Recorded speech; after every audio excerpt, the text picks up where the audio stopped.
Chers amis, bonsoir à toutes et à tous, j'espère que vous allez bien.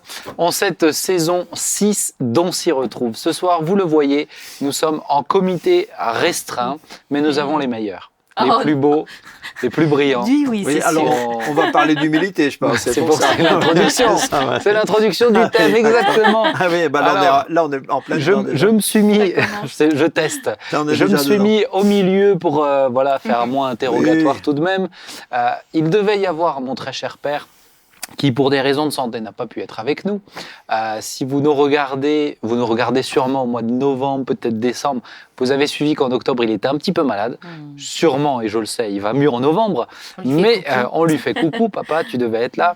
Mais donc, nous avons Nathalie. Oui, Nathalie, ça va? merci pour cette invitation. Mais oui, On est très bien. ravis. Et Jean-Marie, ça va bien? Modestement, oui. Modestement. Justement, c'est le thème de l'émission. Ce soir, nous allons parler d'orgueil. Le titre, c'est L'orgueil démasqué, puisque nous ne sommes pas fans de l'orgueil, en tout cas, je l'espère. Non. Hein. Mais on en a tous un petit peu. Donc, on va essayer de réfléchir dessus. C'est finalement une notion qui reste actuelle, même pour nous chrétiens. C'est un défi. C'est un défi qui peut être au quotidien. Donc, on va ensemble réfléchir.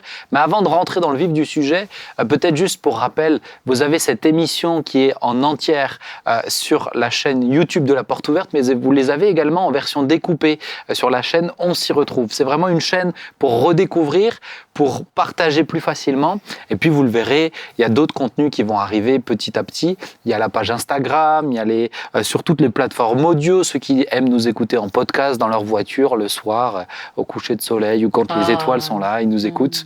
Les yeux fermés. Écoute, la dernière fois, ça m'a fait bizarre parce que ma femme, elle était... Sylvia, elle travaillait, elle faisait des trucs dans la maison et je rentre et je dis mais je reconnais cette voix. Et c'était moi-même qui... Et je m'entendais. Oh, je me dis, ça fait bizarre, ça. Et après, j'allais lui parler. Donc, elle avait une double conversation avec Benjamin, tu vois. Mais... Oh là là. Ah oui, c'est un peu le particulier. miracle est là. Ça m'est déjà arrivé en écoutant Phare FM aussi. Ah oui.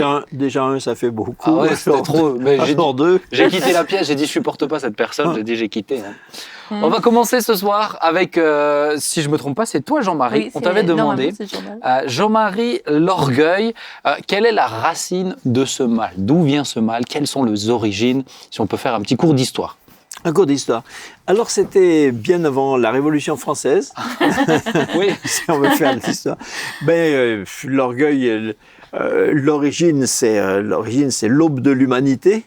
Dans un récit, dans le récit de la Genèse, et il ne faut pas tourner beaucoup de pages de la Bible pour le trouver, c'est l'histoire de la chute dans le jardin d'Éden, où le serpent, le Satan qui vient sous la forme, l'apparence du serpent, et qui vient donc tenter Adam et Ève en leur proposant de devenir Dieu, c'est-à-dire d'échapper à la soumission à Dieu et de devenir autonome en tant que divinité accomplie en eux-mêmes. Mm-hmm.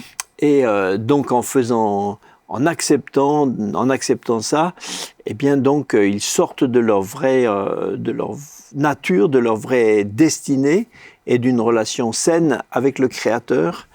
Et donc tombent en réalité ne sont pas élevés comme le tentateur leur a dit, mais ils sont tombés de leur vraie position dans une déchéance où au lieu d'être centrés sur Dieu, ils sont maintenant centrés sur eux-mêmes.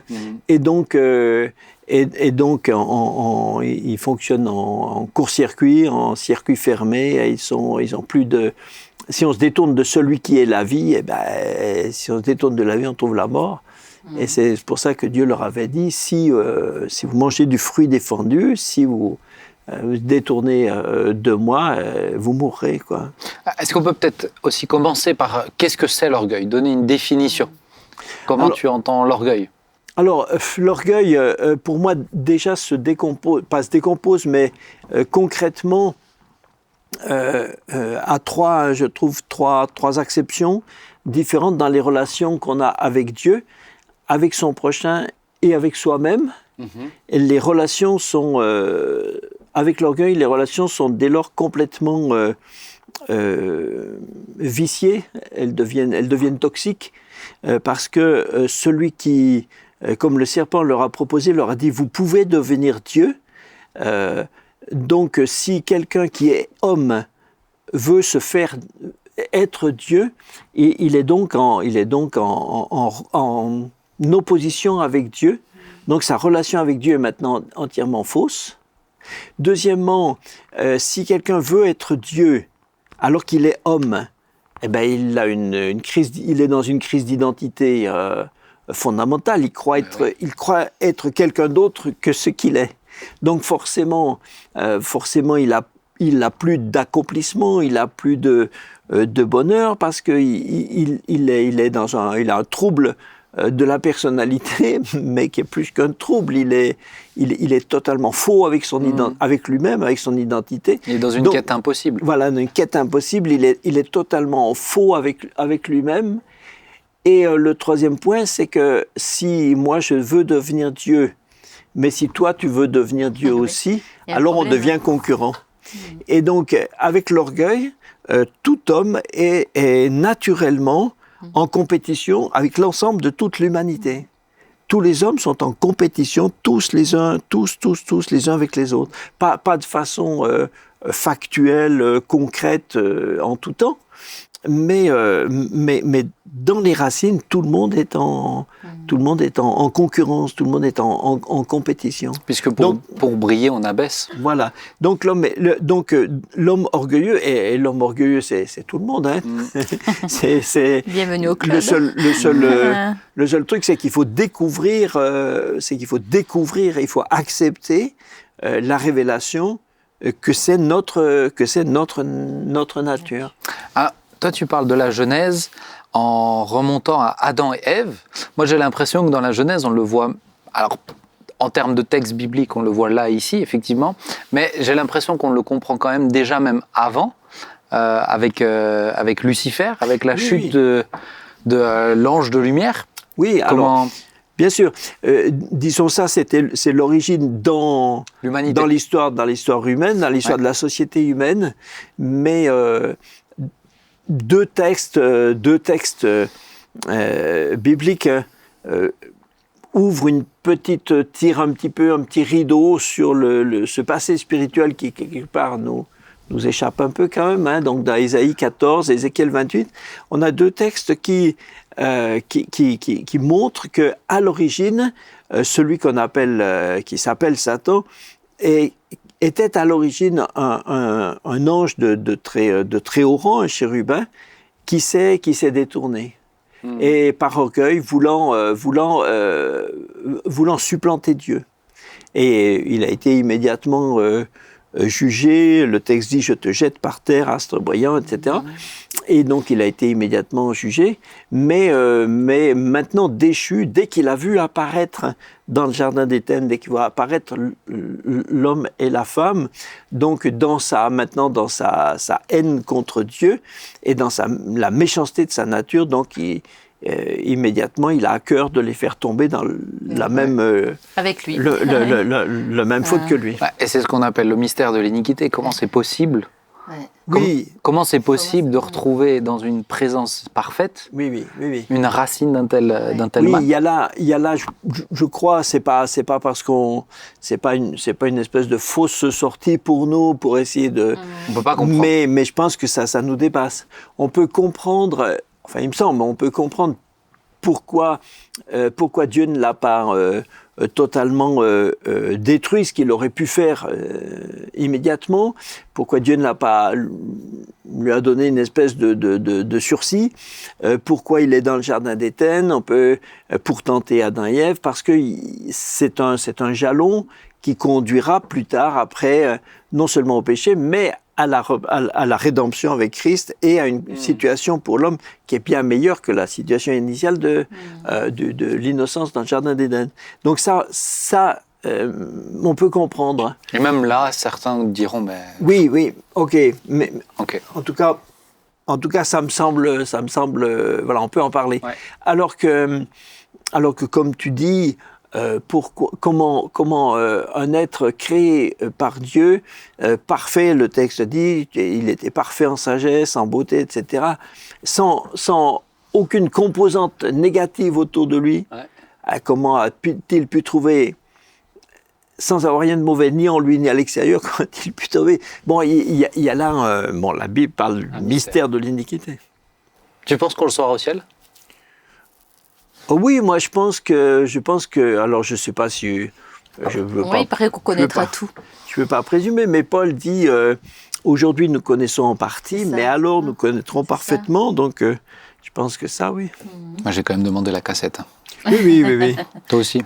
Oui, bon, on ira à la même séance. Oui, on ira là. Oui, non, mais à la bibliothèque, puis il y a plusieurs, il y a des copies, tout ça. Mais alors, c'est vrai que on comprend bien que ça remonte à très loin. Pourtant, ça s'est pas atténué avec le temps. Je sais plus où je me demande si c'était pas avec toi, Jean-Marie, mais que l'orgueil est l'un des deux péchés qui est finalement les deux sources principales de tous les autres péchés. Ah oui. L'orgueil et l'incrédulité. Voilà, pour moi, la chair, est composée de deux matériaux essentiels qui sont l'orgueil et l'incrédulité. Quand Satan, le serpent, vient tenter Adam et Ève, il leur dit vous serez comme des dieux. En acceptant ça, donc, ils rentrent dans l'orgueil.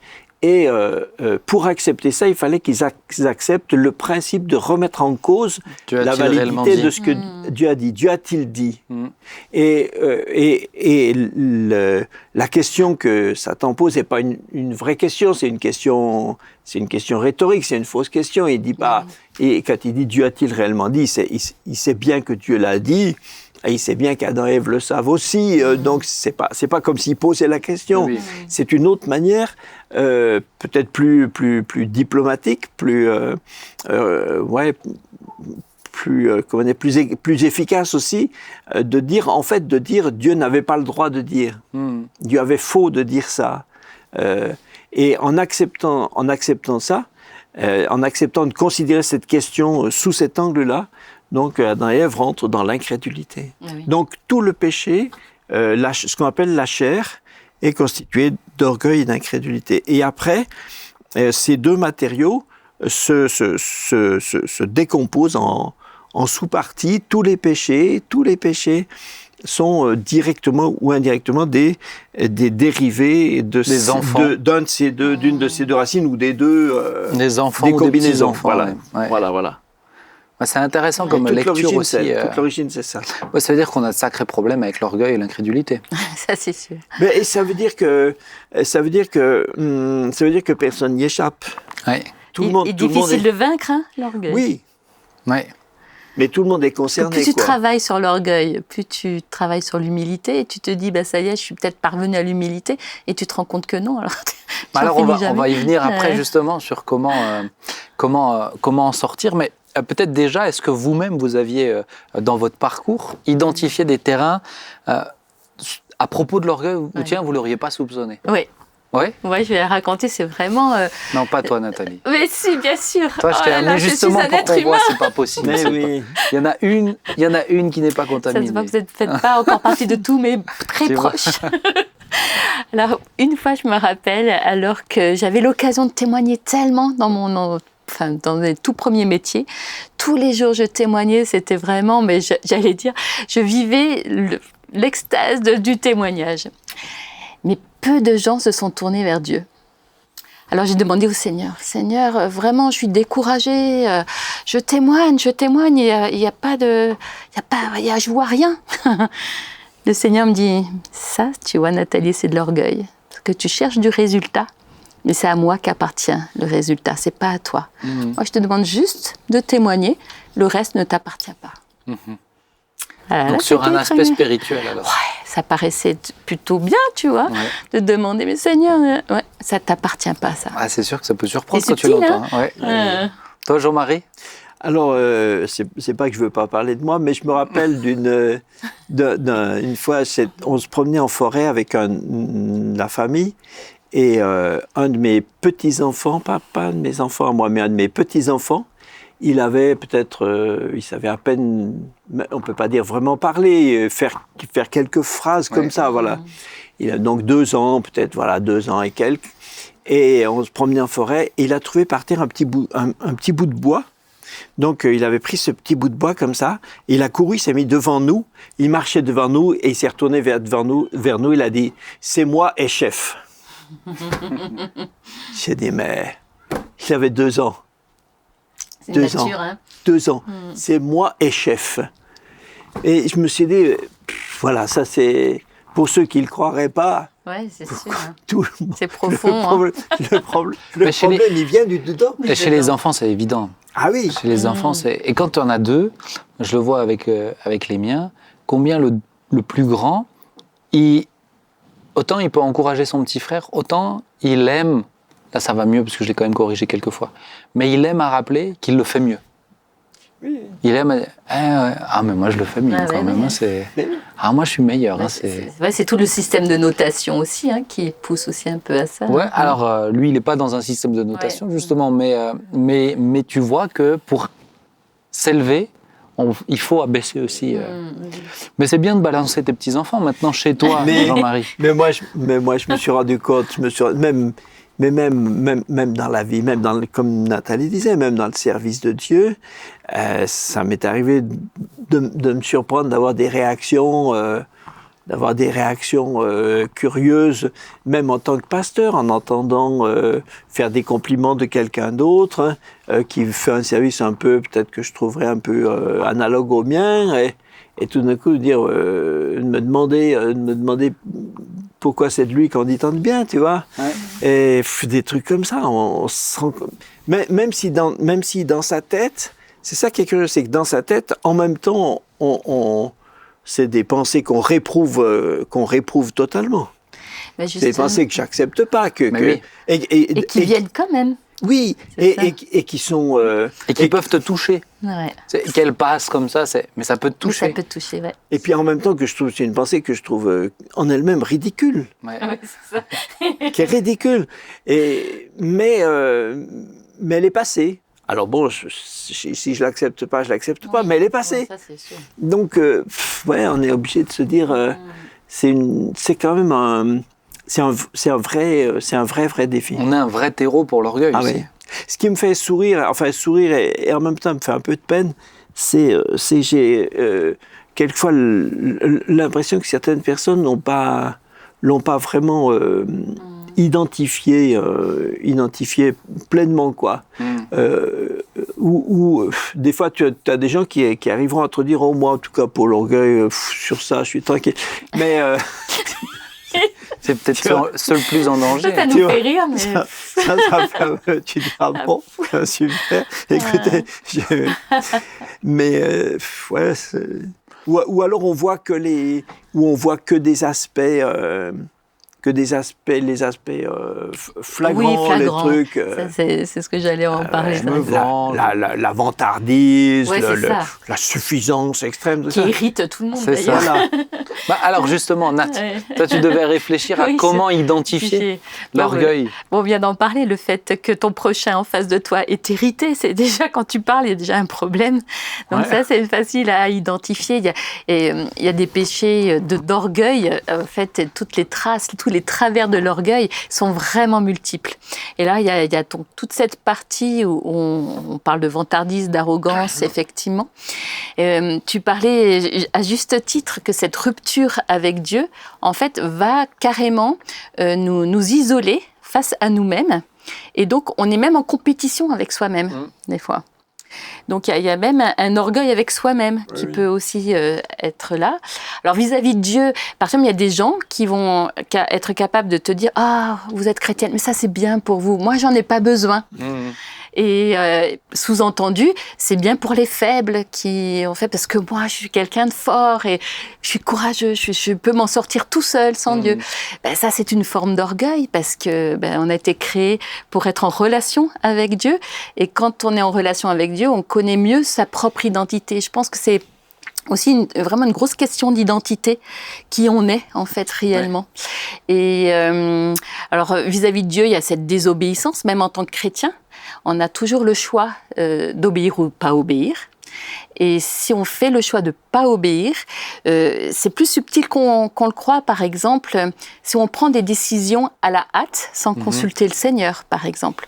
On se dit, le Seigneur m'a un peu oublié, là il va un peu lentement, donc je vais prendre moi-même une décision. Ça, c'est déjà une des facettes de l'orgueil, par exemple. Ne pas respecter le temps de Dieu. Ouais. Voilà, ça, c'est une des facettes.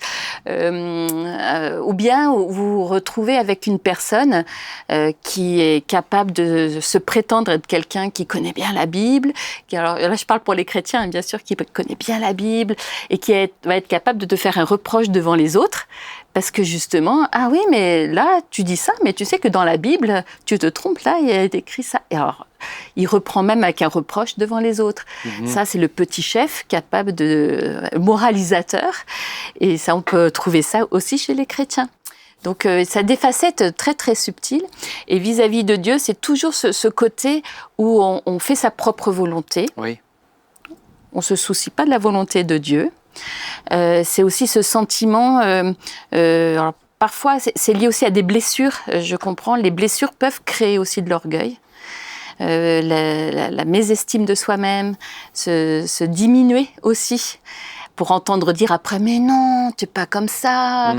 Tu sens que chez une certaine personne, il y a parfois, quand on l'écoute, il y a quelque chose qui tourne pas rond, il y a quelque chose on sent nous-mêmes. C'est plus une recherche un peu malsaine. Malsaine, voilà. Mais moi, j'ai l'impression que un peu comme tu le disais, Jean-Marie, avec ton petit-fils que tu as bien balancé, hein, il avait 2 ans quand même, mais j'ai l'impression que, comme tu l'as dit, c'est là depuis le début. Et que nos blessures sont plutôt... ça permet à notre orgueil de se développer davantage encore. Mais finalement... c'est pas la blessure qui crée l'orgueil, mais c'est plutôt l'orgueil qui est là et qui le manifeste, et qui est un terreau qui lui permet de grandir, comme une plante ou un arbre qui doit... Mais j'ai l'impression, en tout cas je sais pas pour vous, mais moi un aspect où vraiment je vais le remarquer, c'est entre autres, parce qu'il y en a quand même plusieurs, c'est les relations interpersonnelles. Tu fais ce que tu veux, mais les relations sont un miroir à ce niveau-là. Autant quelqu'un peut te dire quelque chose, tu fais quelque chose pour le Seigneur, etc. Et quand quelqu'un le critique, ça te touche quand même. C'est vrai. Et si tu as l'occasion de lui renvoyer une balle sur ce qu'il fait lui, tout à coup tu te surprends toi-même de ta réaction. Mais c'est vrai. Et je trouve que des fois, même les sentiments, le ressenti, si on fait attention, parce qu'à un moment, j'avais beaucoup réfléchi sur ça. Je ne dis pas que je suis arrivé à un bon niveau, mais j'ai bien étudié le sujet. J'ai étudié le sujet. Et je me rendais compte que des fois, c'est un sentiment de mal-être, hein. Un mal-être, tu ressors d'une conversation avec des gens et tu es un peu... t'es pas très content. Et parce que j'ai étudié ça, j'y étais attentif. Le Saint-Esprit me dit, mais pourquoi tu es pas content maintenant? Et alors je me rends compte que parce que dans cette conversation, j'ai pas eu l'occasion de dire quelque chose d'intéressant. Donc... C'est une insatisfaction personnelle. Voilà, donc il y a un rôle qui s'est pas fait, une image je l'avais noté, une image qui passée à côté. Et là, l'orgueil, ça montre que l'orgueil est vraiment le problème de fond, de la nature même du fond, puisque là, c'est pas quelque chose qui était à faire ou à pas faire. C'est un ressenti. C'est là. Ouais. C'est ça. Zinat. En fait, c'est des fois tellement subtil. Ouais. Par exemple, je pense à quelqu'un qui a toujours des problèmes relationnels avec tout le monde. À la base, c'est parce que c'est une personne qui n'aurait pas été bien aimée dans son enfance, tu vois. Mais dans sa relation avec le Seigneur, elle a cette relation avec le Seigneur. Et je me dis, mais on peut tirer tellement profit de cette relation avec le Seigneur qui nous aime au point d'avoir donné son Fils unique, donc de se reconstruire comme ça. Mais parfois, on nourrit ce côté victime, ce côté où on ne veut pas justement grandir là-dedans. Ouais. Et ça, je trouve, c'est une forme d'orgueil, de cultiver le côté victime. Je suis 100% d'accord. Des fois, je trouve que ce qui est défiant, c'est que nos propres failles ou blessures qui sont, comme dit, qui peuvent contribuer à bien aider l'orgueil à croître, il y a un processus de guérison. Mais ce processus, pour certains, ça prend des années. Une fois qu'on donne notre vie à Christ, moi je dis souvent, mais le rôle du Saint-Esprit, c'est aussi de redresser ce qui a été courbé toutes ces années. Ça prend des années. Et dedans, dans ce processus-là, tu es conscient de l'origine. Tu sais pourquoi le terreau est là, mais tu le subis quand même. Et je trouve d'autant plus on parlait de compétition avec les autres tout le temps, donc la comparaison, mais je trouve particulièrement, peut-être même, alors je dirais pas encore davantage, parce que l'orgueil, ça arrive toujours à trouver moyen de prendre toute sa place depuis tout temps, mais dans une culture de l'image, dans une culture du clic, de la comparaison. Tous les liens sociaux de la jeune génération, c'est lié à des pages web, avec un nombre d'abonnés, exactement. Ah oui, le culte de la personnalité. Mais regarde aujourd'hui on sait on en a déjà parlé en équipe pastorale qu'il faut toujours être très vigilant. Regarde nos cultes en direct, où il y a on voit tant et tant de personnes qui ont réagi, tant et tant de personnes qui l'ont vu, tant de personnes. Cette prédication a bien fonctionné. C'est des dangers. Oui. Moi, je me suis rendu compte. C'est vraiment des dangers. Oui. Une fois, au tout début, où on avait je me suis rendu compte qu'il y avait le nombre de vues sur les replays. Et la première fois que je suis tombé sur ça, je sais plus, je cherchais je sais pas quoi dans les replays, et je vois à côté de ma prédication, la prédication de la semaine dernière, je vois un nombre de vues. Ah, du coup, ah bon? Et alors, et directement, j'ai commencé à regarder comment mes collègues, combien ils avaient, exactement comme si on avait des notes, tu vois. Et au bout de quelques minutes, je me suis dit, mais ça, c'est extrêmement dangereux. Alors, j'ai décidé. Oui. Je me suis. Alors là, parce que je sais que je suis fragile, je peux être fragile à ça. Oui, on l'est tous. J'ai dit, depuis ce jour-là, je ne regarde plus jamais ce compte. J'ai plus jamais regardé ce nombre de vues. Jamais. Je veux pas savoir. Je veux pas le savoir. Parce que je sais que j'y serais fragile. Mais je crois tous, parce qu'il y a des personnes, par exemple, qui disent recevoir un appel très fort, un ministère, pourquoi pas, et qui vont forcer les portes, tu sais, sans laisser, si c'est Dieu qui l'a appelé, Dieu va mettre les circonstances, les bonnes personnes sur la route. Ben non, il y a des personnes qui vont forcer les choses, justement, et ça, c'est pareil, tu dis peut-être qu'il a reçu un vrai appel, peut-être, c'est vrai, mais le fait de devancer, de forcer les portes, de chercher à être invité, par exemple. Oui, s'imposer. Et ça amène même la réflexion sur le compliment. Ah, voilà. Trop de compliments. Le mérite aussi. Mais trop de compliments, juste trop de compliments. C'est pas bon. On n'est pas à l'aise des fois avec les compliments. Mais c'est-à-dire qu'il y a... Ça, c'est aussi bizarre, ce truc. Oui, mais des fois, je crains que ça nourrit... Oui, bon, ça, tu sais, c'est le Seigneur, etc. Gloire à Dieu et tout. Oui, ça, c'est la réponse évangélique. Mais derrière, c'est... Moi, je trouve que ce qui est difficile dans l'orgueil, c'est que ce que ça nourrit, ça demande du temps. Et comme tu l'as dit, il faut s'arrêter pour l'analyser, pour le déceler. Sur le thème qu'on est en train de traiter là, sur comment l'identifier, il faut être très intentionnel pour être lucide. La lucidité demande beaucoup de courage. J'allais dire. Par définition, c'est pas naturel. Non. Puisque par définition, on est orgueilleux. Il faut du courage. À l'origine. Donc, puisqu'on est orgueilleux, on n'a pas envie de se rendre compte qu'on l'est et de se rendre compte comment, pourquoi, etc. C'est pas naturel. Donc, être lucide sur ces questions pour soi-même, ça demande du courage. C'est difficile. Alors, c'est pas un chrétien, mais comme quoi, voilà, nos chrétiens qui réfléchissent très bien. Oui, heureusement.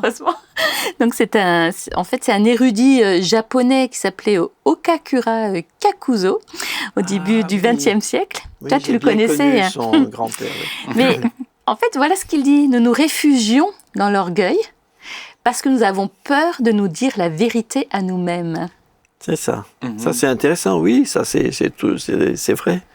Mais aussi, je trouve que ça demande de s'arrêter, de prendre du temps. Comment l'identifier? C'est de temps en temps Je pense vraiment que, revenir sur pourquoi je le vis comme ça, pourquoi je ressens Et ça. puis je vais te dire, la Prendre parole, du temps, quoi. la parole de S'étudier. Dieu nous S'étudier. amène à réfléchir aussi, prendre le temps devant Dieu et ça, il faut le faire. Ça, c'est sûr pour. Mais c'est défiant. Moi, je peux dire un des terrains, en tout cas sur lequel j'aurais pu être, où je pourrais être, ça pourrait être dangereux. Ben, je peux le dire puisque je l'ai déjà dit publiquement quand même. Mais j'ai eu quand même tout un processus moi avec papa qui était souvent absent, etc. Un peu un manque paternel, etc. Plus jeune, où il a fallu guérir pour pouvoir aller mieux et être bien dans ses baskets.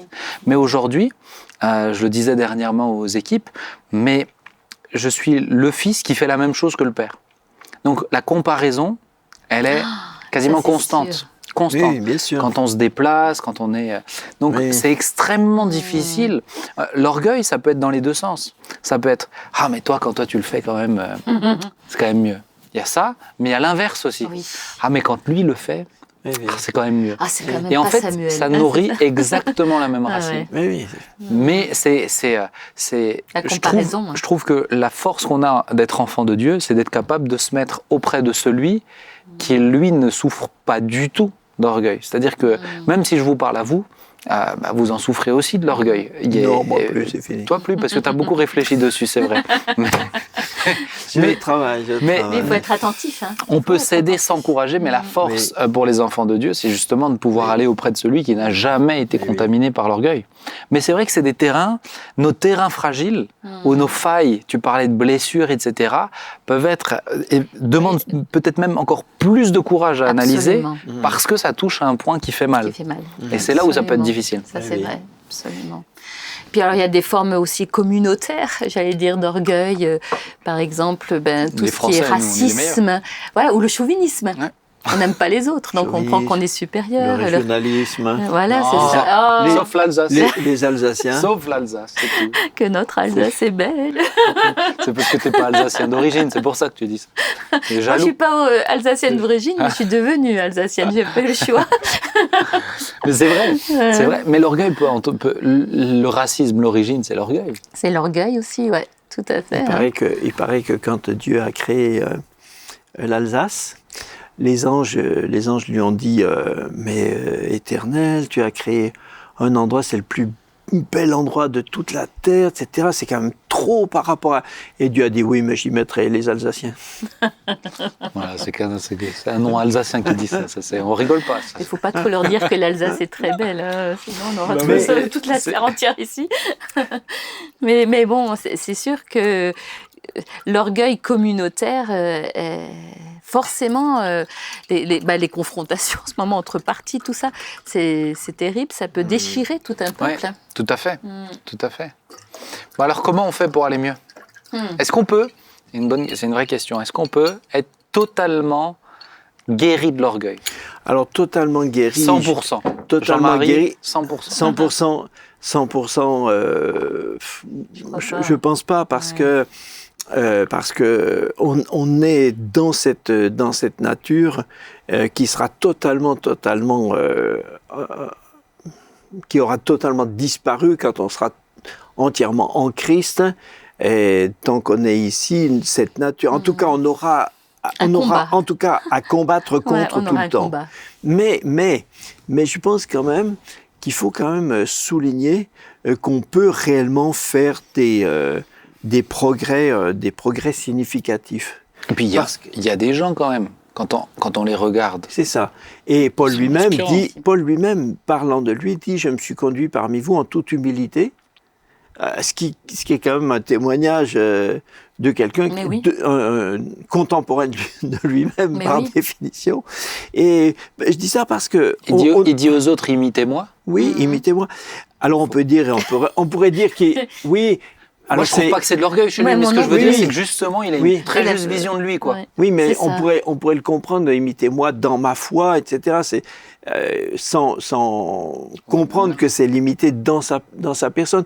Mais je trouve que c'est important de relever qu'on peut vraiment faire des progrès.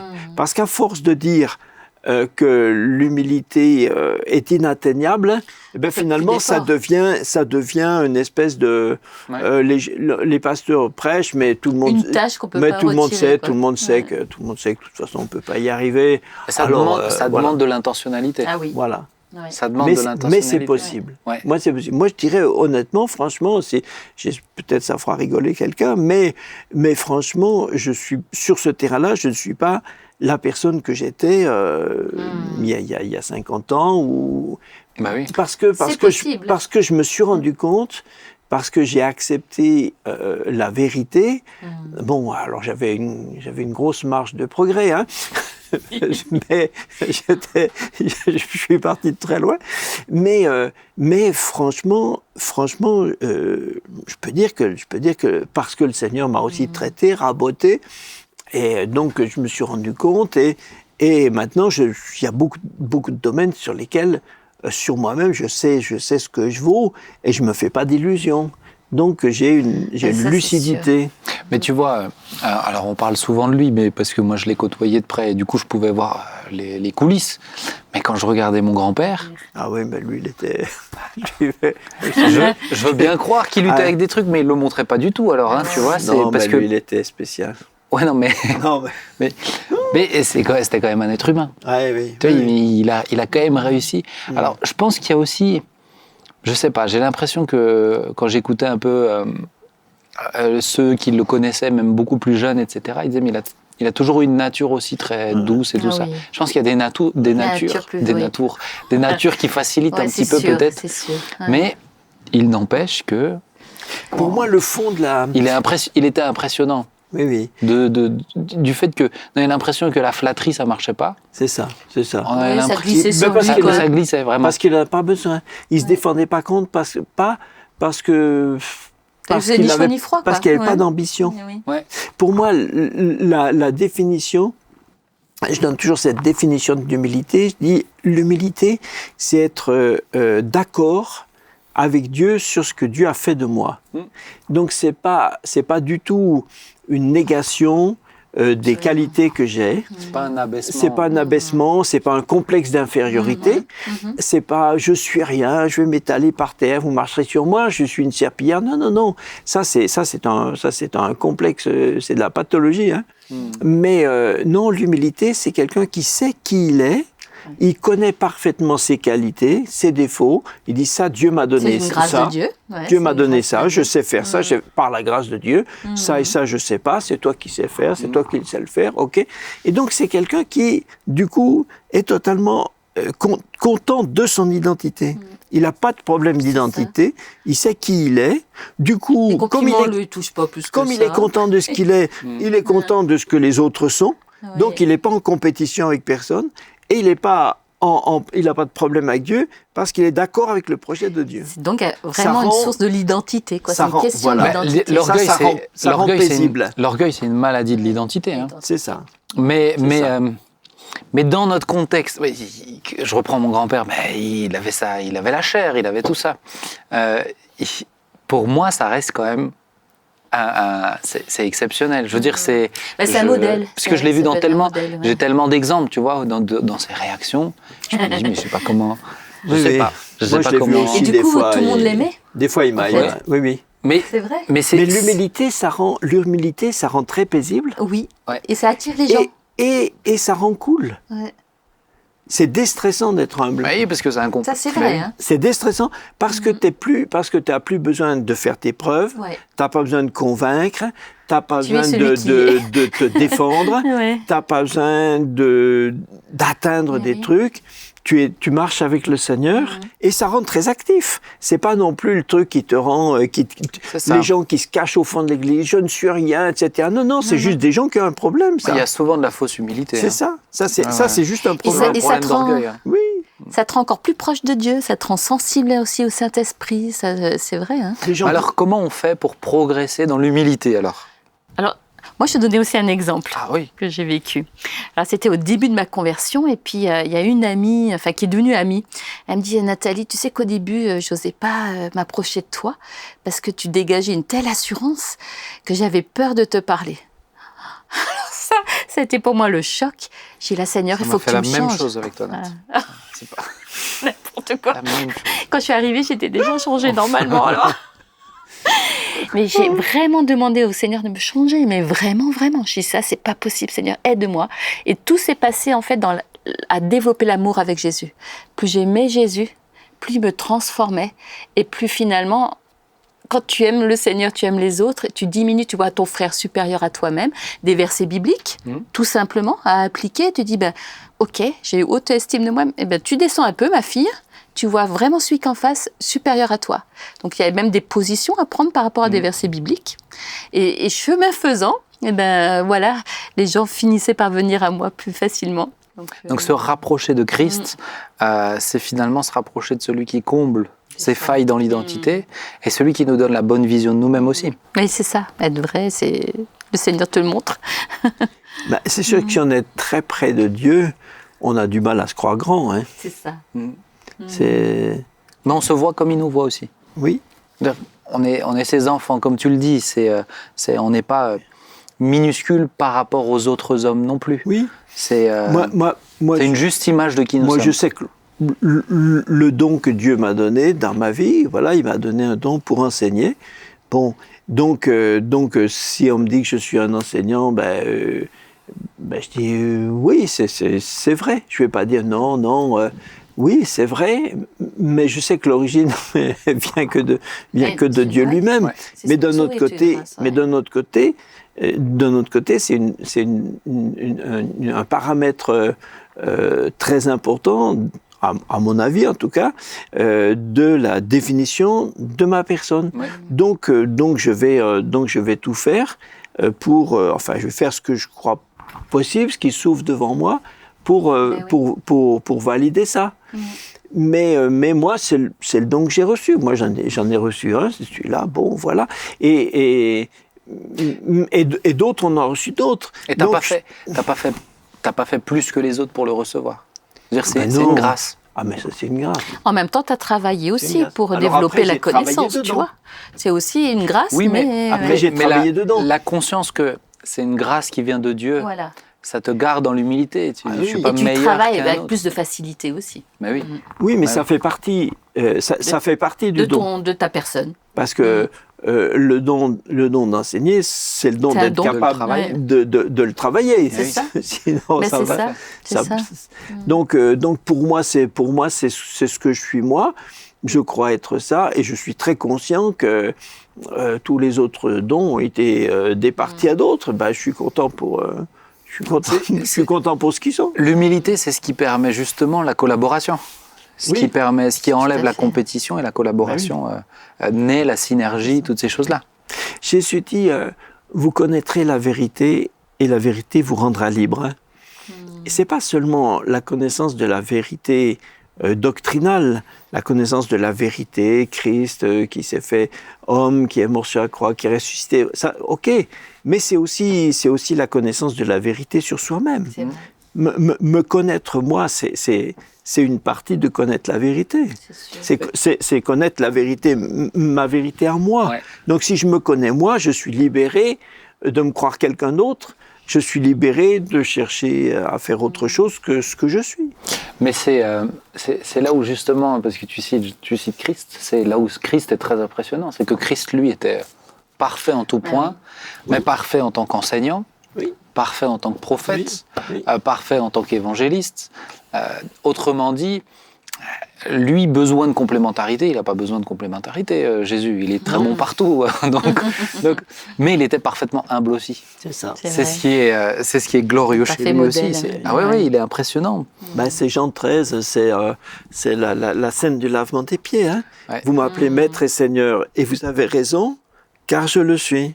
Mais je vous ai lavé les pieds. Faites pareil. Pour vous donner un exemple. Ouais. Donc, oui, lutter pour l'humilité, c'est d'abord, je crois, lutter pour une vraie connaissance de soi-même, mais révélée par Dieu. C'est ça. Pas une espèce d'introspection psychanalytique, mais vraiment que le Saint-Esprit nous montre, nous révèle qui on est, comment on fonctionne, comment on ressent, comment on pense, comment on se situe, comment on agit, les raisons les plus profondes de nos motivations, et l'accepter, se mettre d'accord avec Dieu, dire d'accord avec Dieu, voilà ce que tu as fait de moi, et voilà ce que je ne suis pas, et je suis d'accord, et pas je le subis, mais je suis d'accord, ça me plaît, c'est ton plan pour moi, merci Seigneur. C'est là où je trouve qu'aujourd'hui, parler d'humilité dans la société, c'est devenu un mot qui est un peu galvaudé. C'est un mot qui n'a plus ce sens-là, de dire c'est déjà être bien avec soi-même, c'est se dépouiller, l'humilité, c'est se dépouiller, comme tu le dis, c'est s'abaisser, etc. Et faire preuve, je trouve, dans notre contexte, de véritable humilité sous l'aspect qu'on décrit là, c'est pour certains faire preuve d'orgueil. Par exemple, moi je me rappelle, je l'ai quelquefois dit en témoignage aussi, mais étant plus jeune, j'étais très très mal dans ma peau physiquement. Donc je me trouvais pas beau, etc., pas intelligent, pas assez intéressant par rapport à mes frères, par rapport à tous les autres. Et quand j'ai commencé à prier, fait que je me vois comme tu me vois, Seigneur, ce qui a été pour moi la prière qui m'a guéri, littéralement, Seigneur, je veux me voir comme tu me vois. Je veux plus me voir comme les autres, je veux plus me voir comme je me vois, je veux voir comme tu me vois. C'est ce qui m'a guéri. Et même sur le plan physique, de m'accepter physiquement, etc., ce qui était source de grand mal-être, de pouvoir dire, je me rappelle un jour, j'avais prêché, je me rappelle bien en Israël, j'avais prêché en Israël, et je prêchais justement sur l'identité. J'ai dit, mais non, je peux dire aujourd'hui, je te loue, Seigneur, de la créature merveilleuse que je suis. Je suis bien avec moi-même, je suis bien dans mes baskets. Mais certains sont venus me voir à la fin en me disant, c'est un peu orgueilleux quand même. Mais non, justement, c'est la définition de l'humilité. Mais c'est la même chose sur le plan des talents. C'est, je sais ce que Dieu m'a donné. Mais quand on dit ça aujourd'hui, non, mais je sais ce que Dieu m'a donné. Autrement dit, tes compliments vont pas me toucher, vont pas me déterminer, ni tes critiques. Je sais ce que Dieu m'a donné, mais on va dire aujourd'hui, c'est de l'orgueil. Alors que justement, le problème, c'est que c'est vraiment que à l'intérieur, c'est que soi-même qui peut savoir quelle est la source de ma réaction. Il n'y a que nous-mêmes qui pouvons identifier. Oui, et il faut vraiment qu'on soit attentif, parce qu'on peut se tromper soi-même, je veux pas dire se séduire, parce que le mot serait peut-être un peu fort, mais on peut ne pas être très affûté. Mais déjà, je pense la première chose, c'est de dire, il n'y a que nous-mêmes qui pouvons faire, avec l'aide de Dieu, un constat. Alors, quelqu'un un ami, un frère ou un proche peut te dire, écoute, peut-être que là...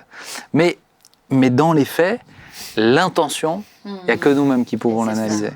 C'est pour ça que l'humilité se trouve dans l'être, et beaucoup, par contre, vont se trouver dans le faire, dans les fonctions qu'ils ont.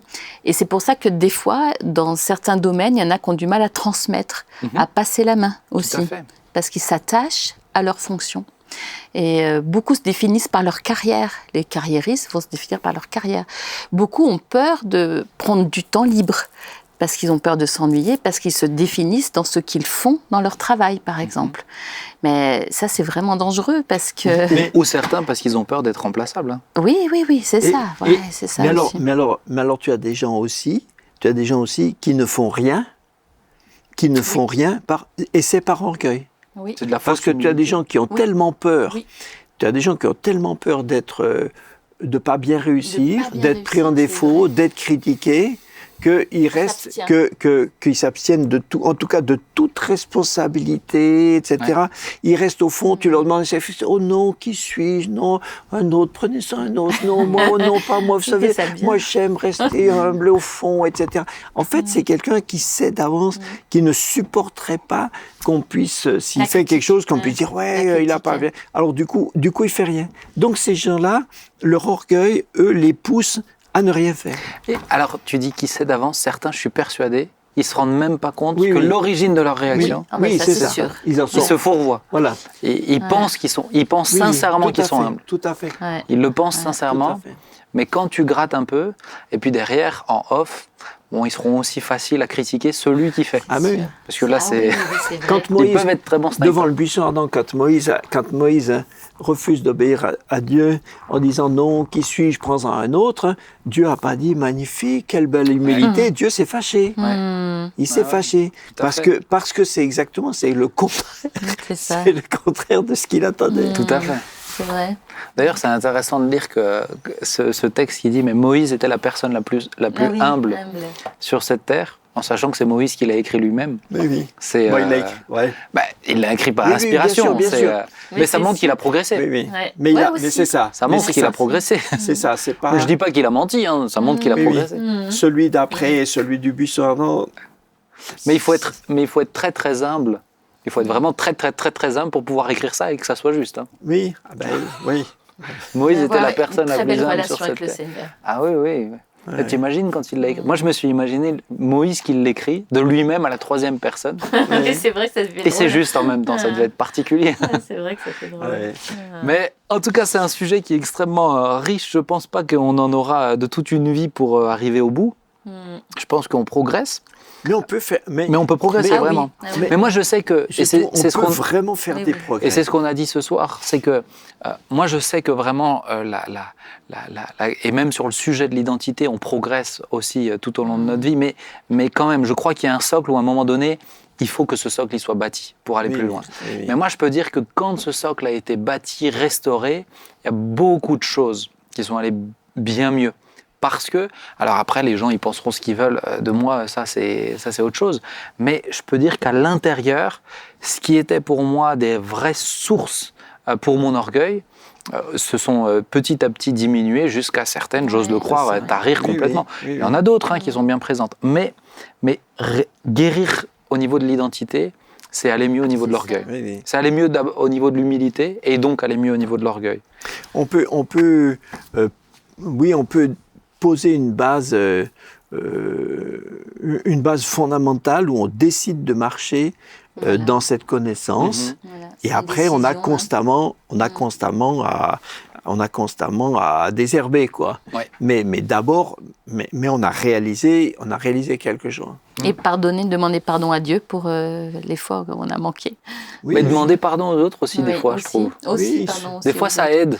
Oui, Alors, ça, c'est vrai ce que parce tu que, dis. tu vois, quand on reprend, on va peut-être terminer sur ça, mais dans ma lecture aussi de la confession des péchés les uns aux autres, il y a une vraie dimension aussi. Jésus nous dit de confesser nos péchés les uns aux autres, sans parler d'avoir besoin d'un pasteur ou d'un prêtre, etc., nécessairement pour entendre nos péchés. Mais je crois que de mettre à la lumière qu'on est faillible, qu'on a fauté aussi, c'est une manière de s'abaisser qui nous amène dans une posture d'humilité, qui nous amène justement à être protégés de plus d'orgueil ou plus d'empoisonnement du péché. Moi, je dis souvent, la confession, c'est comme un gros spot de lumière qu'on met sur des ténèbres. On a péché, mais le spot de lumière nous protège Oui. du développement du péché dans les ténèbres. Absolument. Et la confession, c'est une manière aussi, je trouve, de s'abaisser, de dire à quelqu'un, là, j'étais faillible. Et aussi, il faut du courage. Hein. Et il faut beaucoup de courage. Oui. Non, mais moi, je l'ai dit à Dieu. Oui, mais c'est pas ce que la Bible dit totalement.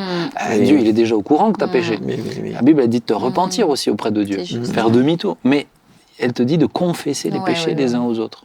C'est une Ça vraie aide force. beaucoup. Et ça aide à l'humilité. Absolument. Ça aide.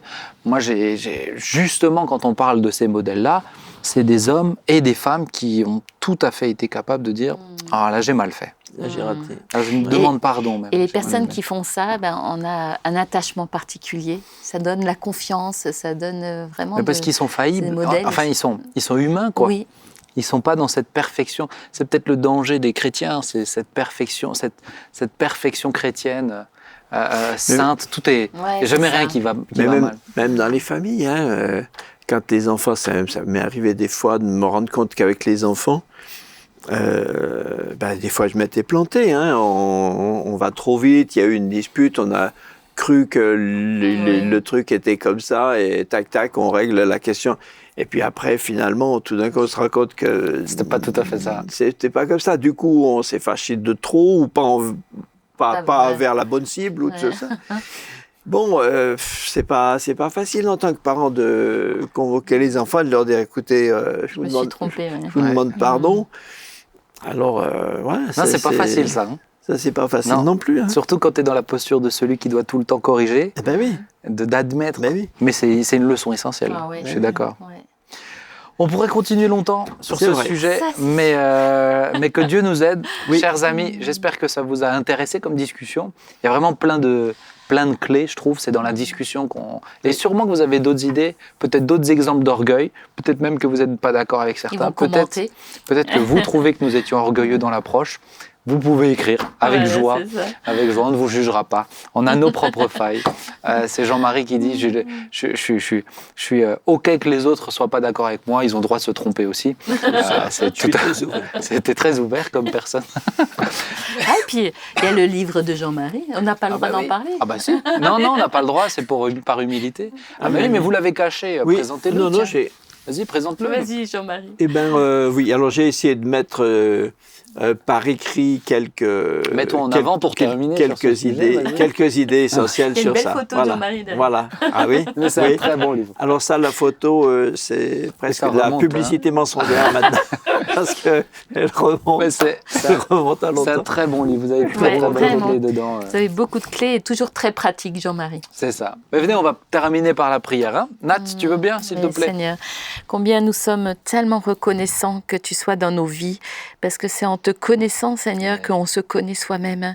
Et je veux te rendre grâce parce que tu nous aimes au point de nous montrer aussi nos failles dans le domaine de l'orgueil, de l'incrédulité, afin que même si tu nous acceptes tels que nous sommes, tu nous aimes tellement que tu ne nous laisses pas tels que nous sommes. Alors je prie pour nous-mêmes, Seigneur, ce soir, pour tous ceux qui vont écouter, qui vont regarder cette émission. Aide-nous, Seigneur, à toujours suivre le modèle qu'est Jésus, notre grand frère, notre maître, notre Seigneur. Et c'est vrai que par ton Esprit Saint, nous pourrons tellement encore changer et changer encore. Et nous te remercier parce que tu espères en nous, tu crois en nous. Et c'est pour ça, Seigneur, que tu viens toujours à notre rencontre, dans les moments de prière, dans les moments d'intimité avec toi.